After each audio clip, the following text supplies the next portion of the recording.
Hello student, आज हम पढ़ेंगे आपका 11वां अध्याय जिसका नाम है कदम्ब का पेड़।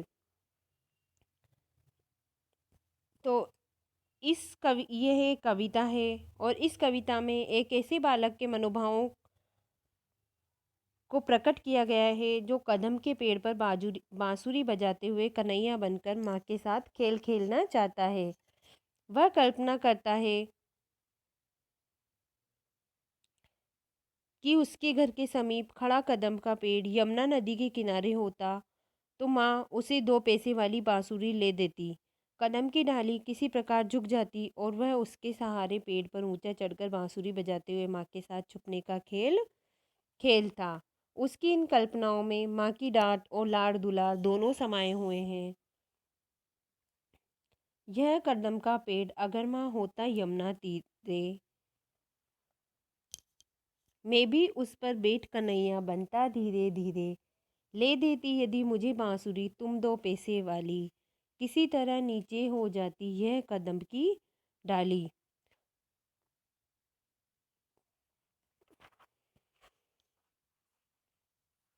तो इस कविता की जो कवित्री हैं वो सुभद्रा कुमारी चौहान है और वो आगे कहती हैं, बालक जानता है कि यमुना नदी के किनारे कदम के पेड़ पर भगवान कृष्ण बांसुरी बजाया करते थे। इसलिए वह अपनी माँ को अपने घर के समीप लगे कदम के पेड़ को दिखाकर कहता है, यदि यह पेड़ यमुना नदी के किनारे होता, ती, यमुना तीरे, तीरे होता है किनारे,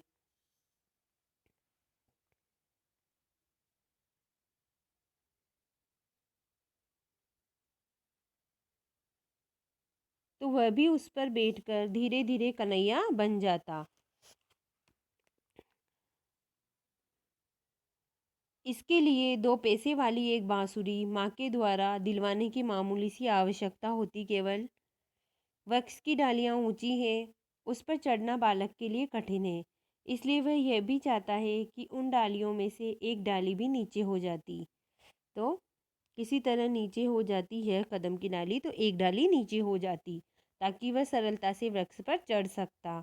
इससे पता चलता है कि छोटा होते हुए भी बालक की इच्छाएं कितनी ऊंची है। आगे है, तुम्हें नहीं कुछ कहता पर मैं चुपके चुपके आता, उस नीची डाली से अम्मा ऊंचे पर चढ़ जाता। तो वो कह रहा है बालक कि माँ मैं तुम्हें बिना बताए चुपके से कदम के पेड़ पर पहुंच जाता और नीचे आई हुई कदम वृक्ष की एक डाली के सहारे वृक्ष की ऊंचाई पर चढ़ जाता। वहीं बैठकर फिर बड़े मज़े से मैं बांसुरी बजाता, अम्मा अम्मा कह बंसी के स्वर में तुम्हें बुलाता। तो वहाँ बैठकर मैं बांसुरी बजाता और आनंद लेता। बांसुरी के स्वर में मैं तुम्हें अम्मा अम्मा कहकर बुलाता। तो इन पंक्तियों में बालक का माँ के प्रति लगाव प्रकट हो रहा है। वह केवल बांसुरी बजाने से सुखी नहीं हो सकता, बांसुरी बजाने के द्वारा माँ को बुला सकना ही उसका पूर्ण सुख है। तो बांसुरी बजाने से उसे कोई सुख नहीं मिलता, केवल उसकी माँ को बुलाने में ही उसका पूरा सुख है। सुन मेरी बंसी को माँ तुम इतनी खुश हो जाती, मुझे देखने काम छोड़कर तुम बाहर तक आती। तो फिर बच्चा कह रहा है कि जब वह कन्हैया के समान बांसुरी बजाते हुए माँ को बुलाता, तब वह बहुत प्रसन्न होती और घर के कामों को छोड़कर बाहर आ जाती। तुमको आता देख बांसुरी रख में चुप हो जाता, पत्तों में छिपकर धीरे से फिर वही बांसुरी बजाता। तो फिर आगे बालक कह रहा है कि माँ को तो ये पता नहीं कि वह कहाँ छुपा है, इसलिए वह बांसुरी को रखकर थोड़ी देर के लिए चुप हो जाता और इसके बाद पत्तों में छिपकर वह पुनः बांसुरी बजाता ताकि माँ उसे इधर उधर खोजने की कोशिश करती। तो बांसुरी बजाने के द्वारा माँ के साथ छिपने का खेल खेलने की बालक की ये इच्छा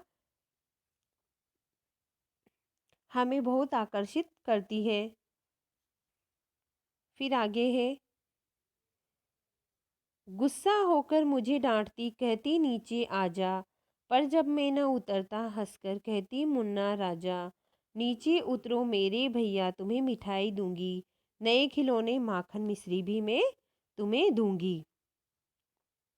तो बालक कल्पना कर रहा है कि बांसुरी की आवाज़ से आकर्षित होकर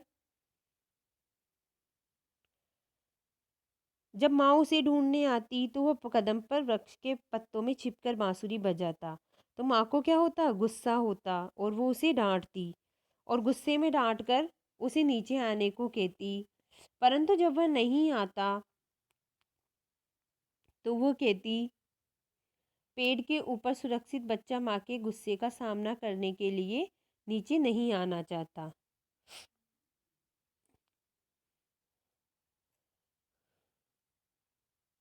ये भाव यहाँ पर प्रकट हो रहा है। बालक के नीचे न आने पर माँ उसे हंसकर प्यार से मुन्ना, राजा, भैया आदि सब संबोधित करती और उसे नीचे उतरने को कहती और उसे तरह तरह के प्रलोभन देती। उसे कहती, खिलौने दूंगी, माखन दूंगी, मिश्री दूंगी, दूध दूंगी, मलाई दूंगी। इस प्रकार के कई प्रलोभन माँ उसे देती। तो खाने पीने की ये चीज़ें बालक को अच्छी लगती हैं, इसलिए प्रलोभन के रूप में माँ द्वारा इन चीज़ों को उसे देने का प्रस्ताव रखा गया है।